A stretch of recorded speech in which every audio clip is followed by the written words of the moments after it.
नमस्कार प्रिय विद्यार्थियों। आज अपना अध्याय नंबर 11 है। 11 को संस्कृत में एकादशः पाठः स्टार्ट करते हैं। सावित्रीबाई फुले। शिक्षा हमारा अधिकार है। हमारे समाज में कई समुदाय इससे लंबे समय तक वंचित रहे हैं। उन्हें इस अधिकार को पाने के लिए लंबा संघर्ष करना पड़ा है। लड़कियों को तो और ज़्यादा अवरोध झेलना पड़ रहा है। प्रस्तुत पाठ इस संघर्ष का नेतृत्व करने वाली प्रातः स्मरणीय एवं अनुकरणीय महिला शिरोमणि सावित्रीबाई फुले के योगदान पर केंद्रित है। अब ऊपरी निर्मित चित्र पश्चित यानी ऊपर निर्मित यानी निर्माण किया हुआ चित्र को देखो। इदम चित्र कस्याचित पाठशाला वर्ते। इदम यानी यह चित्र कस्याचित, क्या यह पाठशाला का चित्र है। इयम सामान्य पाठशाला नास्ति।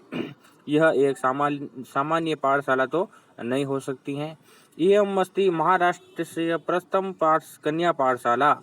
यह एक महाराष्ट्र की प्रथम कन्या पाठशाला यानी बालिका पाठशाला है। एका शिक्षिका गृहात पुस्तकानि आदाय चलती। एक शिक्षिका स्त्रीलिंग यानी अध्यापिका गृहात पुस्तकानि आदाय चलती। घर से पुस्तक आनी आदाय चलती यानी पुस्तक देने के लिए आ रही हैं। मार्गे कश्चित तस्या ऊपरी धूलि कश्चित च पस्त्रखंडान शिपति। यानी कि जिन तस्या यानी उनके उसके ऊपर, किसके ऊपर, पाठशाला के ऊपर। मार्गे कश्चित तस्या ऊपरी धूलि कश्चित च पस्त्रखंडान शिपति यानी कि धूल उड़ती हुई और पस्त्रखंडान यानी छोटे छोटे कंकर दिख रहे हैं। परम सा सुवर्ण निश्चयाम न विचलती यानी कि वो सुवर्ण निश्चय यानी सदृढ़ निश्चय के साथ आगे बढ़ती हुई। सविद्यालय कन्या भी सविविधनम आलपंती सा अध्यापने संलग्ना भवती।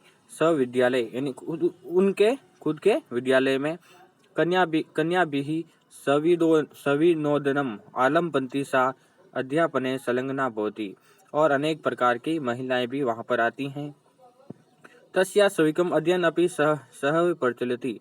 तस्या सविकम अध्ययन अपि सह प्रचलति। वह अध्ययन करने के लिए सदा प्रचार करती हैं या प्रचलन करती हैं। केयम महिला, यह महिला कौन हो सकती है। अपि यूयम महिला जानित, क्या आप इस महिला को जानते हैं।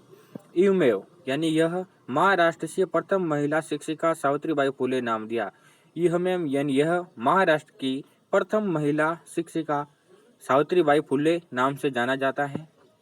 जनवरी मासस्य तृतीय दिवसे, जनवरी मास के तृतीय यानी तीसरे दिवस तमे ख्रीष्टाब्दे महाराष्ट्रस्य नयागांव नामनी स्थाने सावित्री अजयत। जनवरी मासस्य के तीसरे दिवस के दिन महाराष्ट्र के नया गांव में इनका जन्म इनका नाम सावित्री अजय कहा गया। तस्या माता लक्ष्मीबाई पिता च खंडोजी इति अभियते। उनके माता का नाम लक्ष्मीबाई, पिता खंडोजी हैं। 9 वर्षाया सा ज्योतिबा फुले महोदयेन परिणीता यानी 9 वर्ष के अंदर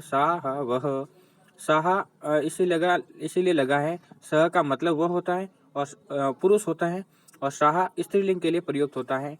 यहाँ स्त्रीलिंग की बात हो रही है तो यहाँ सा प्रयुक्त हुआ है। सा ज्योतिबा फुले महोदयन परिणीता, वह ज्योतिबा फुले महोदय से परिणित हुई। सो अपि तदानी 13 वर्ष कल्प एव आसित, वो 13 यानी 13 वर्ष की थी। यह तो ही स स्त्री शिक्षा या प्रबल समर्थक आसित, और वह स्त्री शिक्षा की प्रबल समर्थक थी। अतः सावित्रिया मनसी स्थिता अध्ययन अभिलाषा उत्साह प्राप्त हुई और मन में अत्यधिक अध्ययन के प्रति उत्साह प्राप्त कर लिया था। इतः परसा साग्रहम आंग्ल भाषाया अपि अध्ययन करती थी और वह आंग्ल भाषा का अध्ययन करती थी। पुणे नगरे सावित्रीबाई ज्योतिबा महोदय सा कन्या प्रदेश से प्रथम विद्यालय आरंभ। पुणे नगर के अंदर सावित्रीबाई ज्योतिबा फुले और यानी साथ में ज्योतिबा फुले के साथ में सावित्रीबाई कन्या करते प्रदेश से प्रथम विद्यालय आरंभ और प्रथम विद्यालय कन्या यानी बालिकाओं के लिए खोला। तदानी सा केवलम 7 वर्षीय आसीत यानी वह उस समय 17 वर्ष की थी।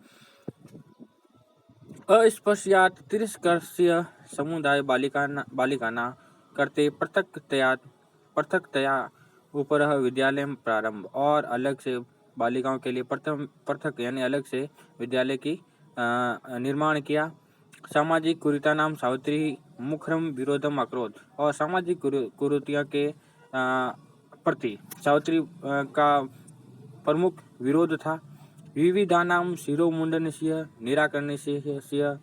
निराकरणाय साक्षात नापिते मालिता, यानी अनेक प्रकार जैसे सिर मुंडन करना और अनेक प्रकार की नापिते यानी लज्जित करना। फलत कैचन नापिता अस्य रूढ़ो सहभागिताम अतिजन, और इन रूढ़ियों को खत्म करने के लिए कई प्रकार के सहभागी यानी उनके साथ रहने वाले और अनेक प्रकार के पर्यटन भी किए। एकदा सावित्रिया मार्गे दष्ट यथ कपम निक्षा, एक समय मार्ग के अंदर देखते हैं कूपम यानी कुएं के निकट शीर्ण वस्त्राणा तथा कथिता निम्न जातिया कश्चित नारी जलपातुम न्याचते स्म, यानी कि कुएं के पास देखा कि शीर्ण वस्त्र धारणा यानी शीर्ण वस्त्र धारण किए हुए निम्न जाति यानी निम्न जाति की महिला को जल नहीं पिला रहे थे, उनको देखा। उच्च वर्ग द्वारा उपहास करवंती कुपात जलोद धर्णम अवार्यन, यानी उच्च वर्ग द्वारा उनको जल नहीं पाया जा रहा था। सावित्री एतत् अपमान सोडुम नाक्षुद, सावित्री द्वारा इस अपमान को सहा नहीं गया। साताहा स्त्रिय निज क्षेत्रम नीतवती, और वह निजी क्षेत्र स्त्रियों का था, तो वहाँ पर उच्च वर्ग द्वारा उनको लज्जित किया जा रहा था। तत्र तडांग दर्शयित्वा अकथयत च यत यथेष्टम जल नयत, तत्र तडांग दर्शयता, इस चित्र को इन दृश्य को देखकर अकथयत च यत यदिष्ट जल नयत, और वह उन्होंने कहा जल कोई इसमें छुआछूत नहीं करता है। सार्वजनिको अयम तडांग, यह एक सार्वजनिक तडांग यानी तालाब है। अस्मात् जल ग्रहणे नास्ति जाति बंधम, और हमको जल ग्रहण समय यानी जल का ग्रहण करते समय या जल पीते समय जाति बंधनम नहीं करना चाहिए। तया मनुष्याणाम समानतया स्वतंत्र यास्पक सर्वथा समर्थित, और इस संसार में सभी मनुष्य समान स्वतंत्र हैं और सबको समान अधिकार भी हैं। महिला सेवा मंडल, शिशु हत्या प्रतिबंधक ग्रहम इत्यादि नाम संस्थानाम स्थानाम फूल दंपते अवकानाम महत्वपूर्ण, यानी कि महिला सेवा मंडल, शिशु हत्या प्रतिबंध, अनेक प्रकार के संस्थान की स्थापना की। सत्यशोधक मंडल से यानी सत्यशोधक मंडल गतिविषु अपि सावित्री अतीव सुक्रिया आसित, और सत्यशोधक मंडल की गतिविधियों के माध्यम से भी सावित्री अत्यधिक प्रभावित थी और उनके मन में लालसा थी, जिज्ञासा थी। अस्य मंडलस्य उद्देश्यम आसित, इस मंडल का उद्देश्य था उत्पीड़नाम समुदायाम स्वाधिकरणान पट्टी जागरणमिति, जो उत्पीड़न के माध्यम से जो समुदाय उनका शोषण हो रहा है उनको जागरूक करना। सावित्री अनेका संस्था प्रशासन कौशलेन संचालितवती, सावित्री अनेक प्रकार के संस्था और प्रशासन कौशल के माध्यम से संचालन किया।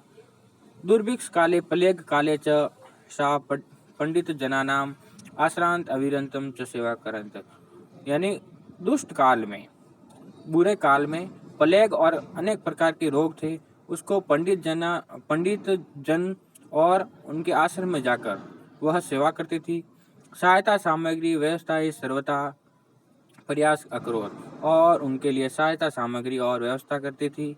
महारोग प्रसार काले सेवारत सा स्वयं असाध्य रोकन गस्ता, सेवारत महारोग यानी जिस समय महामारी फैली थी उस समय भी इन्होंने महत्वपूर्ण भूमिका अदा की, और असाध्य रोग थे उनका भी इलाज करवाया और किया और सेवा की। साहित्य रचनाया अपि सावित्री महीयते, साहित्य रचना के अंदर सावित्री का महान स्थान है। तस्य काव्य संकल्प वर्तते काव्य फूले सुबोध करचति, और उनकी जो काव्य संकल्प है या रचना है काव्य फूले और सुबोध रत्नाकर हैं। भारत देशे महिला उत्थान से यानी भारत देश के अंदर महिला उत्थान गहनावबोधाय सावित्री महोदया जीवन चरित्र अवश्यम अध्येतम, यानी कि भारत देश के अंदर महिला उत्थान का जो काम किया, उनके अंदर महिलाओं के प्रति एक जागरूक और सबको जागरूक किया सावित्री महोदय के जीवन चरित्र को हम सबको पढ़ना चाहिए। आशा करता हूँ आपको यह अध्याय समझ में आया होगा। धन्यवाद।